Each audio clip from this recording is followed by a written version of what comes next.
I'm pretty excited for this next speaker to come up and give his presentation. We've got a great talk to you today. We've got Brian Webster from Trend Micro. Can we get a big round of applause to welcome him up to the stage?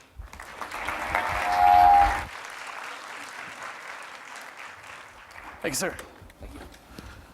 Good afternoon, everyone, and I hope I'm not the first to welcome you to DockerCon 2018. It's certainly very privileged to hang out with you all today. A little bit about me first. I got yelled at once for not introducing myself during presentations. I work for Trend Micro's hybrid cloud security group. Trend Micro has a bunch of different products. We get to play with lots of cool toys. The home of hybrid cloud security is really where we put everything around servers and VMware and cool elastic technologies and public cloud infrastructures and really the fun stuff from my point of view. And certainly in the last couple of years, more progressive technologies that allow organizations to move faster, like containers and their orchestration engines. A little bit about you in the room, if you would. Tell me, show of hands. How many in the room would consider yourself a developer? Your full-time job is to write code. Good number. How many of those in your room would consider yourself operations sort of folks, making the code actually do stuff for people? Cool. What about security? Any security people in a room? Figure your full-time job is security? All right, another smaller mix. Love that. And then, how many in the room are using some type of container technologies in their day-to-day job? And of those, put your hands up if those are in production. Awesome, super cool. That's very, very fun. Last question. How many of you have worked with Trend Micro or our hybrid cloud products, deep security primarily? Cool, none. It's really embarrassing when nobody raised their hand for that question, just FYI. So this will be helpful then, I hope. Just to level set early, deep security is really designed to help our customers protect all of their server infrastructures in whatever form those may take. So we have technology that sits on things like AIX and Solaris. We have technology that works highly integrated with VMware's technologies in premise infrastructure and VMC on AWS.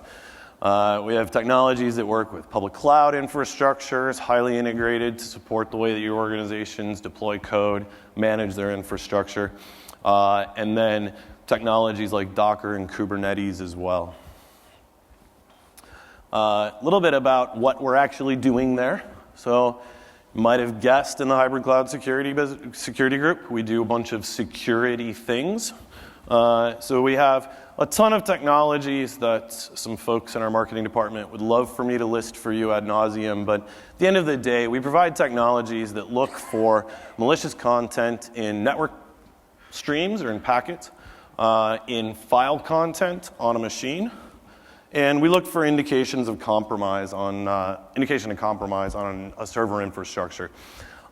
We don't really play with desktops. We don't really play with phones. We leave that all to somebody else's group.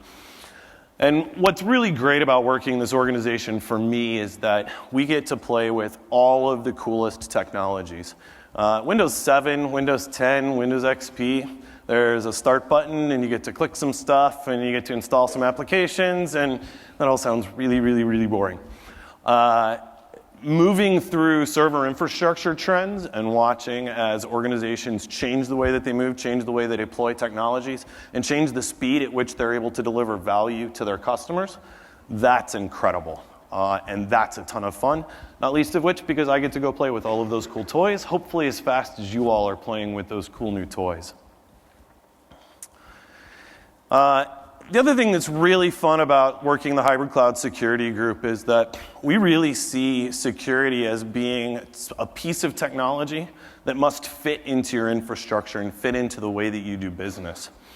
The way that we would protect streams today, a container, might not always be the same as the way that we would protect a physical server installed on hardware sitting in a premise data center. And that gives us actually tons of opportunity to provide you with new ways to secure your assets. So certainly on physical servers, we installed an agent on a box. That was great. We did all our cool stuff. Life's wonderful. So VMware guys came along, and we really needed to adapt our technology. Customers suddenly could deploy some things a little bit automatically, and could sometimes programmatically provision those technologies or provision those assets. And then move into public cloud, and this is where it really starts to get fun for me. Because now you all are able to deploy technologies lightning fast. Servers, instead of being wait 6 months for a PO, rack some hardware, plug it in, wait for the IT guy to do some stuff before he hands it over. Or even in a VMware infrastructure, putting in a request to have a virtual machine spun up from template, and then waiting for that template to be deployed, is now replaced with a few clicks and a few seconds of wait time in a public cloud infrastructure. Beyond that, though, the opportunity to work with organizations who want to be able to define and version their infrastructure is absolutely amazing, both from getting to play with cool toys, but also from the perspective of helping organizations to define security policy in new ways that can be versioned, that can be audited by looking at the code and ensuring that everything across an infrastructure is provisioned in a consistent way. Looking towards Kubernetes and Docker deployments, we start to see organizations looking to expand their view of the way that security is deployed instead of this runtime control that needs to be sitting on a machine all the time, listening, needs to be upgraded and maintained. It doesn't feel like the way that organizations deploy containers. They start to look for security solutions that might match that vision a little bit better. So hopefully that's a good perspective real quick in the first couple of minutes. Next up, what I hope to do today is walk you all through a little bit of how our technology can be integrated into Kubernetes stack, specifically with a little sample application. I want to look at a couple of things around both the speed of deployment, the integratability, and for the more than half of the room out there that's developers, the ways in which specifically security doesn't impact your job and doesn't get in the way of what you do. So I have sitting here just a little hello world containerized application. It's Node.js. It's probably like 3 lines in the main. Kind of wakes up and says hi. And I've been notified that there might be a bunch of vulnerabilities in this application, the container itself. And there's something that I'm going to need to go do about that. And in the past, certainly in the physical world and even largely in the VMware world, this would have been a very long, drawn-out process, right? Somebody with a scanner technology calls a developer and says, you need to update your application. You say, my sprint right now says that I need to deliver 4 features to my customers so that I can actually make money for the business. And that seems like the priority for me today. And eventually, you fix some things, they scan again, new vulnerabilities are discovered, and we rinse, repeat ad nauseum nearly forever, it seems. But in a, in a containerized world, updating the base image that's currently running my live application, that's really not too hard, right? Obviously, I've staged this here, but if I want to go from what I think is probably 10 to 12 months old Node base image to the latest and greatest, hopefully fully patched, and just take a swing at this so the security team will let me go, all I need to do is change the base image, write it out, and then we're just going to go ahead and publish this real quick.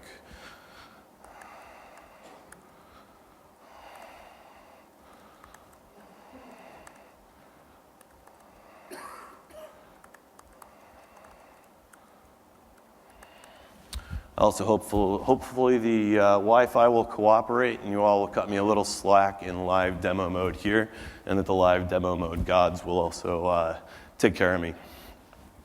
So if everything goes well, what we should see most organizations after pushing a code update, so we should see that Jenkins is going to start rebuilding the image. And in a really perfect world, how many in the room think they have the perfect world of CI/CD nailed? Good, me either. In a really perfect world, at the end of the build, we're just going to deploy this straight to production because my tests have all completed, life's wonderful, we know that our tests have 100% coverage for all the functionality in the application. And at the end, maybe we'll just see a little link that says, go ahead and test and make sure you're all set up there. So, looks like my build's kicked off. That's pretty good. Good start for me, at least. And maybe we'll just go see a little bit about what this thing's doing. So I've got 4 steps. I'm going to go clone a repository. I'm going to actually build the image itself. I'm going to run my test against the image to ensure that it's functioning properly. I assure you that's a very comprehensive test for my Hello World application. I want to push that image to a repository. And then I've got this thing called Smart Check here. We'll look at that in a little bit more detail later, but what that's going to do is it's actually going to do some validation against my image to see what types of vulnerabilities are in that image before it's deployed to production, long before the security guy gets to have any say or put a scanner against it or probe ports or see what it's doing. And then ultimately, fingers crossed, we'll just go ahead and deploy that new application out to a Kubernetes node. So while that runs,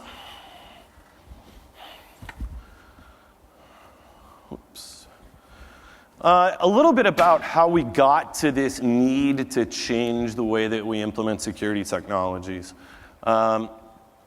We showed you a little bit how we see this infrastructure shift, how we see this path that you, our customers, are taking. And I really want to highlight that. For me, it's working with you all on your infrastructure and your enterprises that helps us understand the way that this works. We at Trend don't really just sort of sit around and dream up how security should be implemented or imagine how our customers are deploying technology and creating value for their businesses. It's really our job to spend, and especially my job, to spend as much time with you as possible, learning your new techniques, learning the way that you're implementing technologies, as opposed to trying to guess. So, like I mentioned earlier, once upon a time, we just had an operating system on some hardware. We stick an agent on it. That's pretty good. We probably have some perimeter technologies out there, a firewall, perhaps an IPS. It provides some additional value, but that was really the core of a security strategy.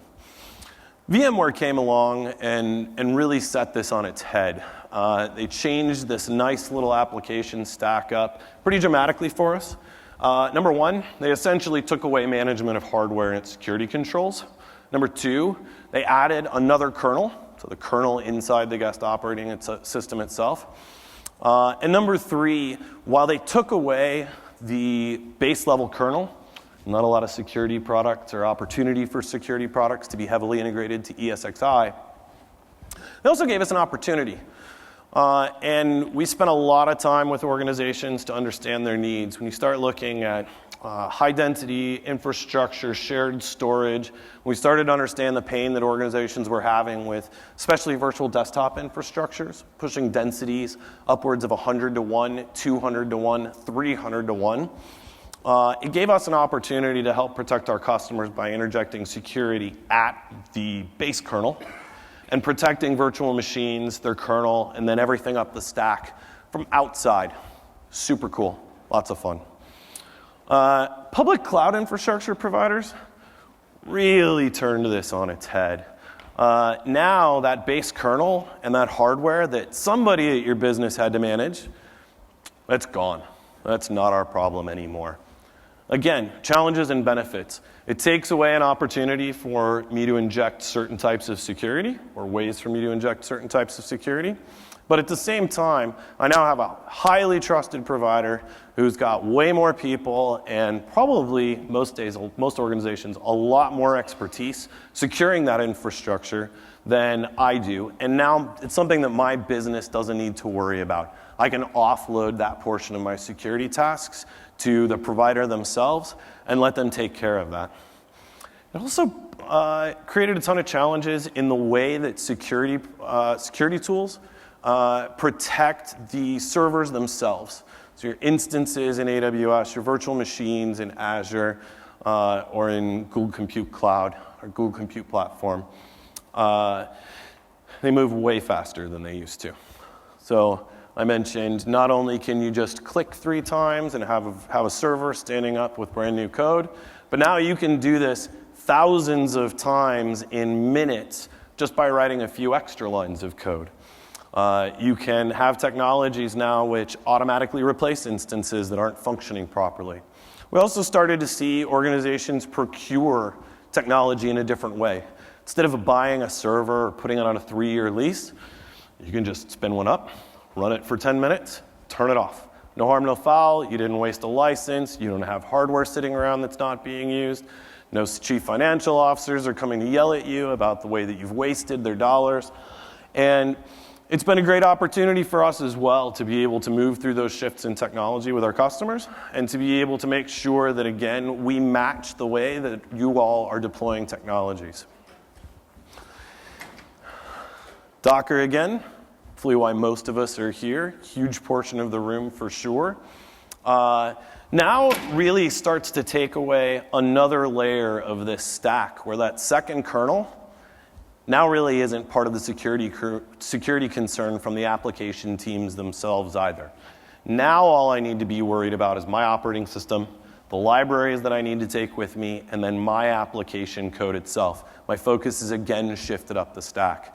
Once we start moving into technologies like EKS and GKE and Fargate, now even more of this has been removed from our purview because now even many parts of the operating system are being abstracted from us and they're automatically being deployed and managed. And then we're starting to see you talk to us about the way that you want to deploy application code in the future, where that operating system seems really, really pesky. When I look at a vulnerability report from the security team, 90% of the stuff in that vulnerability report is sitting in an operating system, and I really don't want to mess with that. Can't somebody just take it away and let me focus on running my code? I just want to write my code, push it somewhere, and then have it do its job, present value to the business. And in the same way that we've moved on the right-hand side of this screen with all of you as you make this transition from a really slow, purely physical environment through increasing layers of automation and decreasing layers of responsibility in the application stack, we announced late last year the acquisition of a technology company called Immunio.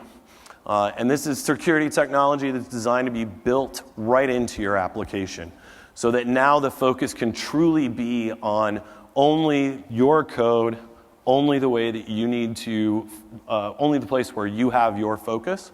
And we're really excited to be talking to customers about how we can take that technology forward and how we can bring it to all of you in the future.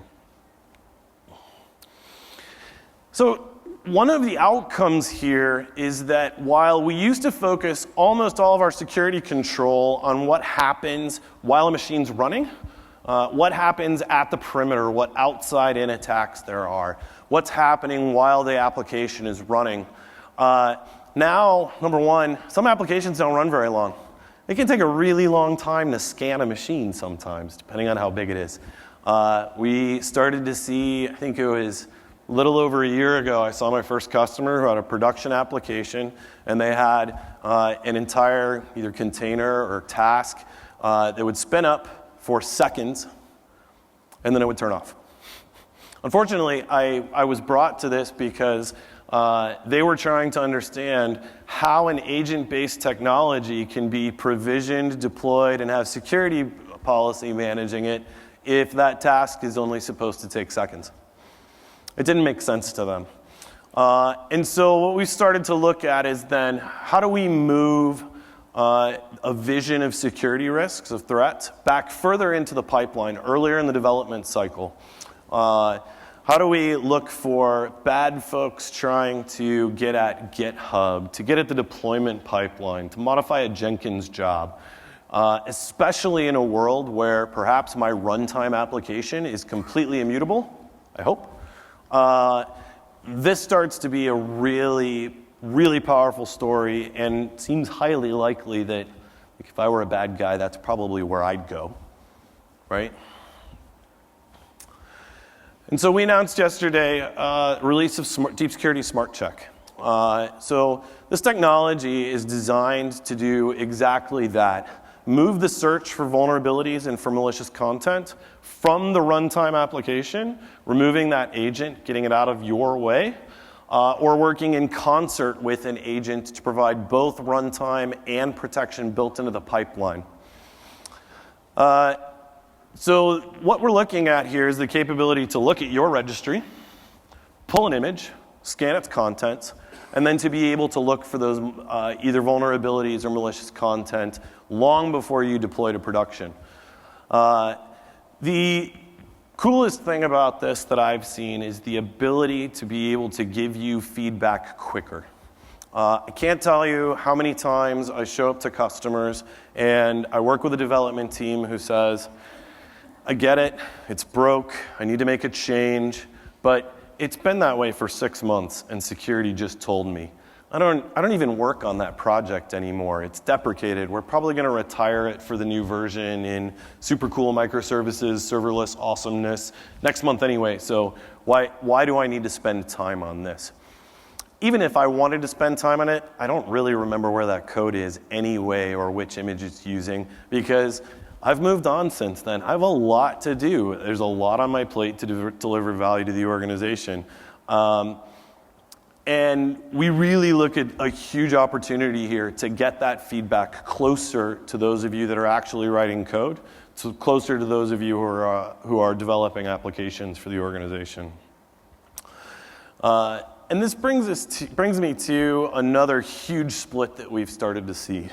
Saw 50% developers in the room, and I want to say I saw maybe 20% who said that their primary focus is security.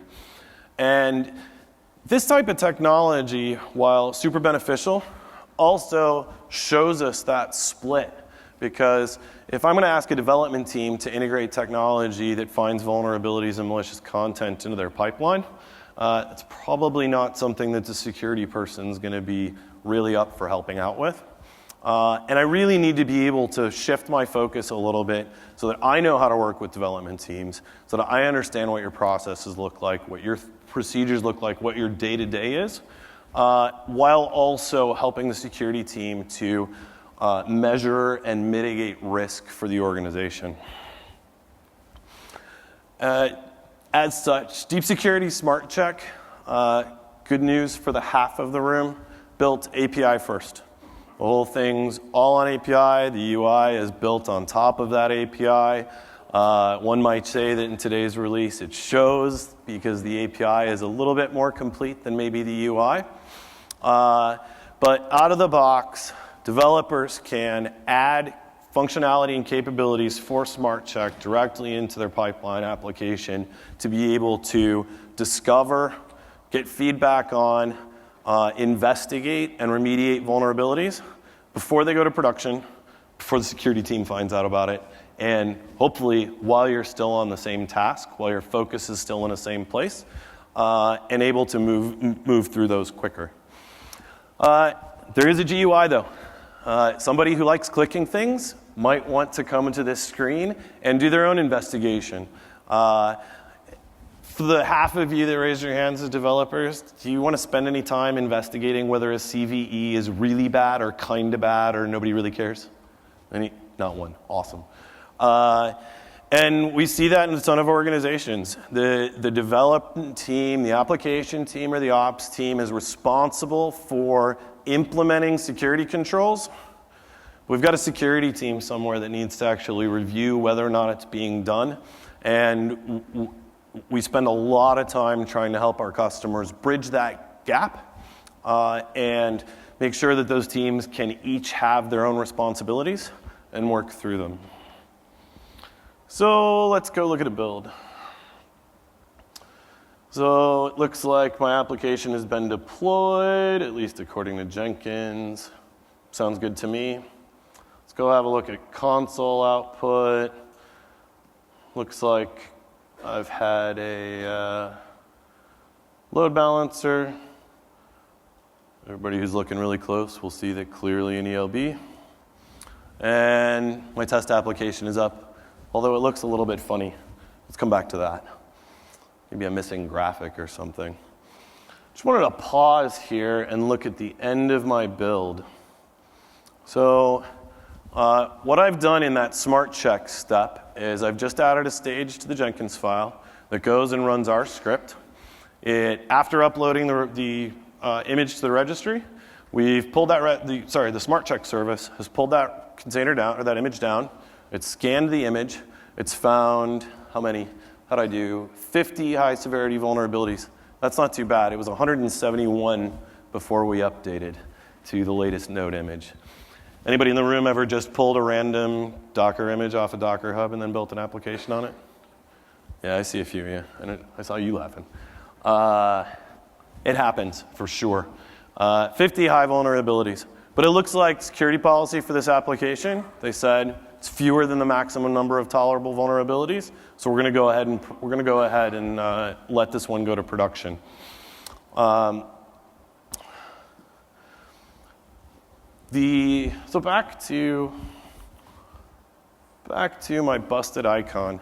Not everything bad that can happen to an application can be found inside the container image. At the really nasty end of the spectrum, you may have a developer who's malicious, who's injecting bad content. You may have taken a base image, which just saw a fun news article, which was well-timed today. Might have taken a Docker Hub image that has CryptoMiner installed in the image and taken that as your base to build your application.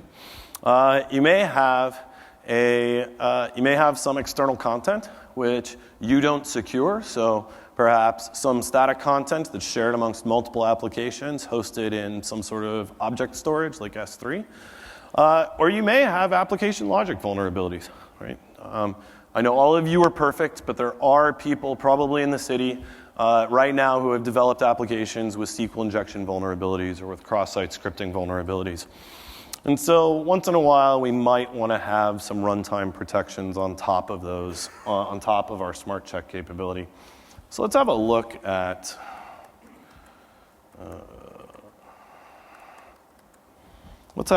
where that graphic should be coming from. So it looks like I'm going out to get my logo from S3 with a signed URL. So this is probably some content that the marketing team maintains, and nobody ever knows what they're doing. So if I have runtime protection, maybe I can go look at what that is.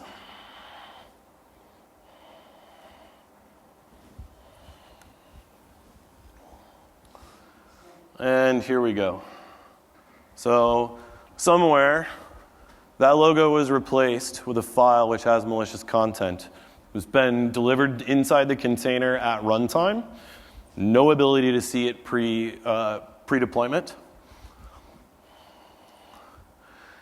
But still, with the transformation that we see, even our runtime protections, we see organizations needing to adapt. So it was very amusing to me a couple of years ago when we started to interview customers who were starting to use Docker technologies early. Number one request from the security team, could you just tell me if Docker's running? That's all they wanted to know. They didn't want me to protect threats on it. They wouldn't want to be able to secure it. Number one request, far and away, was, I have no idea if anybody's doing anything with Docker. Could you please just tell me what it's doing? So the first container-specific technology that we put in the product was a little blue icon that says, Docker is in fact running on this instance or on this virtual machine. And that's what they wanted to know. Over the last year and change, we've added the ability to detect malicious files inside a container. We've improved our support for being able to see malicious content and traffic coming into a container. Looking forward, we're also adding the better ability to protect Kubernetes node or Docker nodes, hosts themselves. So if I think about shifting left and looking at how I can protect the infrastructure itself on which containers are being deployed, Kubernetes node is probably something that I'd be pretty interested in. If configuration files are changing on that instance, then that might be of great import to me. The other thing that we found really quickly we needed to do at runtime protection was to be able to identify which container. Right? So if we're looking at a piece of malware that we found from an agent on a host, Which one was it? Which team did it belong to? Which volume? Can you get me the image name, right? If this was, in fact, something that was introduced during build time instead of at runtime, how can I go track that down to find what vulnerability needs to be addressed or what image has malicious content built into it?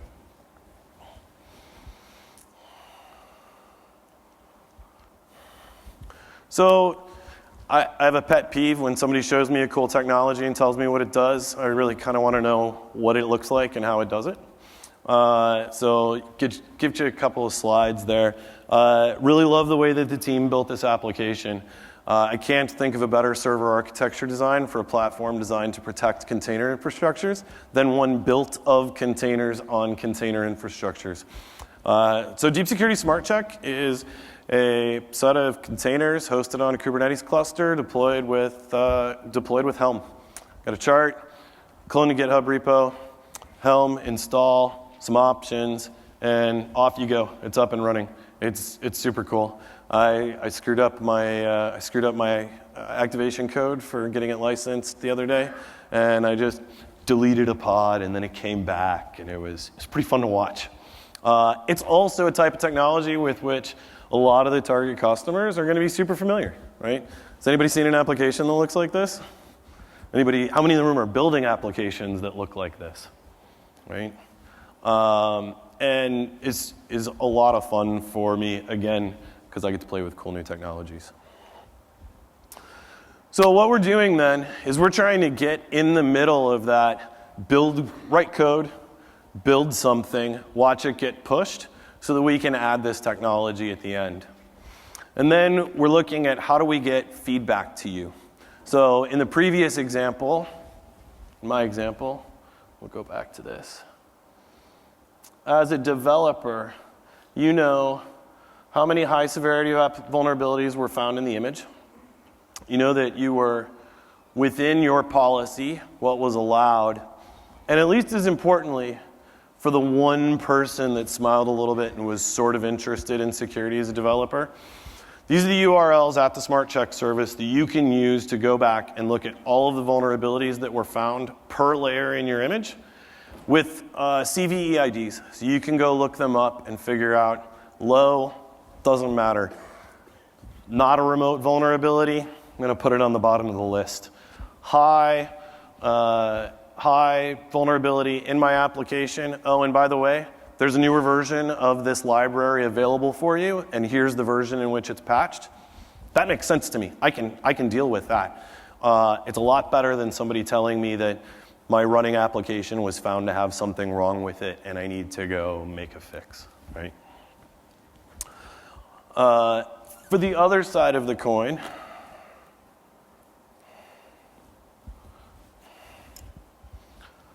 the security folks that raised their hand, a couple of you, throwing you a bone.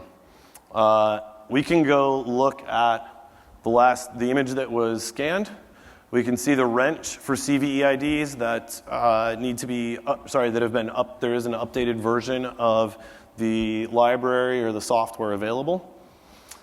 And we'll see if I find one. But we'll also tell you if, little checkbox, if the vulnerability has actually been fixed in a subsequent layer that was applied to this image.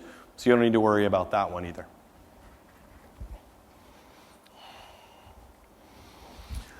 But I still wanted the runtime protection. So deep security still lets you run an agent on an actual container host.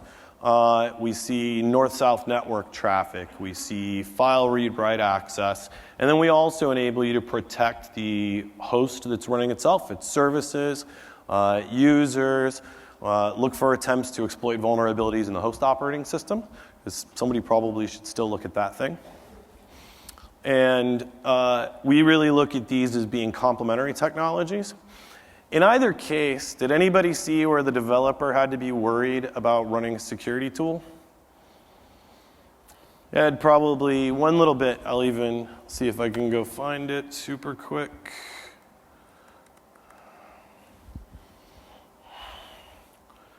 So that's really it, right there. So if I can arm a security team with technology to bring to developers everything that's needed to integrate directly against the security tooling.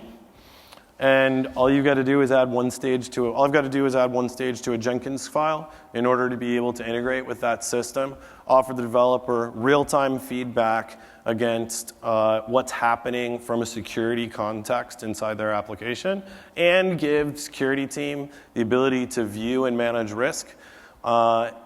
That seems like a pretty good deal to me. Thanks very much. Really appreciate everybody's time today. I think I've done pretty well on time, and I got a few minutes, so happy to hang out up here. And if anybody wants to look at the rest of the code or has any questions on either the runtime or design time technology, I'm certainly happy to hang out and chat for a while.